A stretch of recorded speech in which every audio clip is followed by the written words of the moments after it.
Ben Ainsley, CEO and helmsman on Team INEOS Britannia, challenger of record for the 37th America's Cup. Ben, could you please walk us through the day?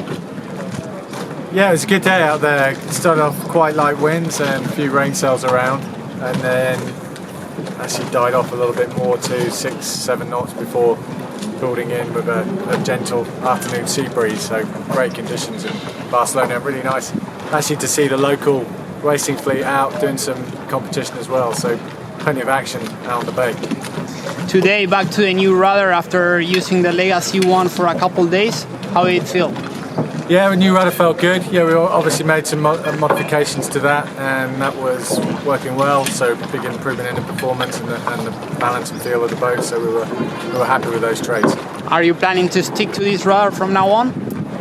That's the plan, yeah. I mean, it's obviously a step up from the legacy rudder. Like I said, as you can see, we've made a few adjustments to it down the strut in particular, and that's working nicely. So yeah, we'll keep pushing with that rudder. Already over 15 days sailing this boat.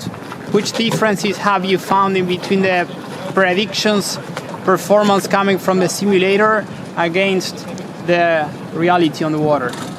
Well, I think the thing about prediction simulation is it's kind of trying to place itself obviously at the optimum and in somewhat of a perfect world, and unfortunately none of us really operate in a perfect world, do we? So it's trying to figure out what the balance is there, the trade-off between trying to reach that target and the reality of wind moving around, sea state, you name it. So yeah, I think it's really good to have that target. We're certainly seeing a lot of improvements in performance of the boat, which we know all the competitors are pushing for that as well, and that we keep banging on about it, but that really is the secret over the next 2 or 3 months, is keeping those gains in performance going across the whole range of conditions.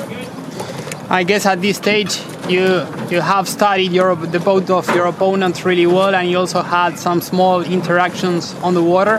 What are your general sensations? Yeah, we've had a few uncoordinated interactions, I think you could say, with a few ghost boats out there, and I think it's quite hard to tell because the wind, as we know here, is moving around quite a lot. Yeah, I think everyone has looked relatively strong at different moments. I don't think you could really say there's one standout performer or one team that's necessarily struggling that's obvious. Inevitably the different teams are going to have their moments across the different wind range and sea states, and it's just about trying to have a package that in your sweet spot you're really, really competitive, and when you're not in your sweet spot you're still in with a shout in the race if you start well and sail well.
Here with Keko Bruni, port helm on board Keko. Today, of course, was a commissioning day of the new rudder. What else was the focus on?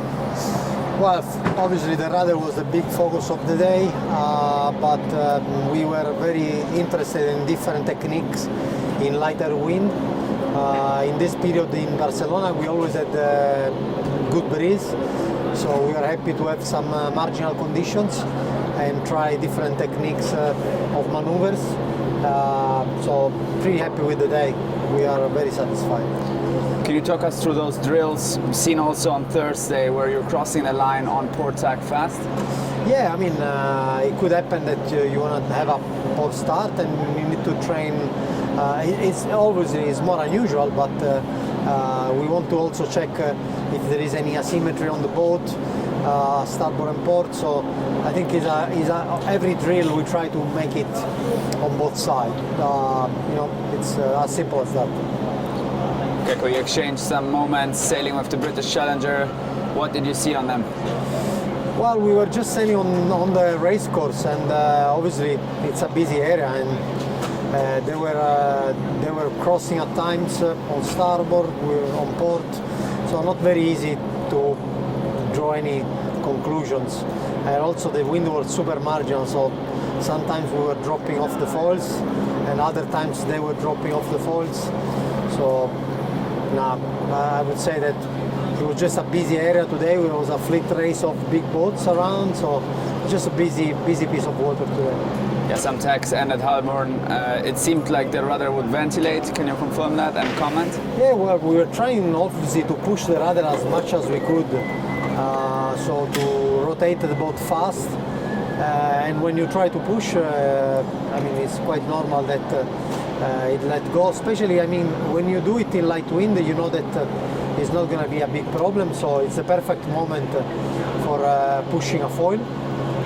So yeah, we were not surprised because we were really pushing the rotation hard. And about chase 3 engaging, is the driver following a specific protocol, or are you just freestyling engaging? The protocol is that we are always right. He's always wrong. And no, it's a very, very important part of our teamwork. Jacopo and the boys on Chase 3 are doing a fantastic job, so always thanks to the whole team for a good effort. Ecco, ci lasci un commento per i supporter sulla Rossa. Ai supporter Rossa dico che oggi perdiamo i nostri fantastici Recon Boys, è un momento triste per il team, ma lo supereremo con 2 buone birre. Grazie Keko.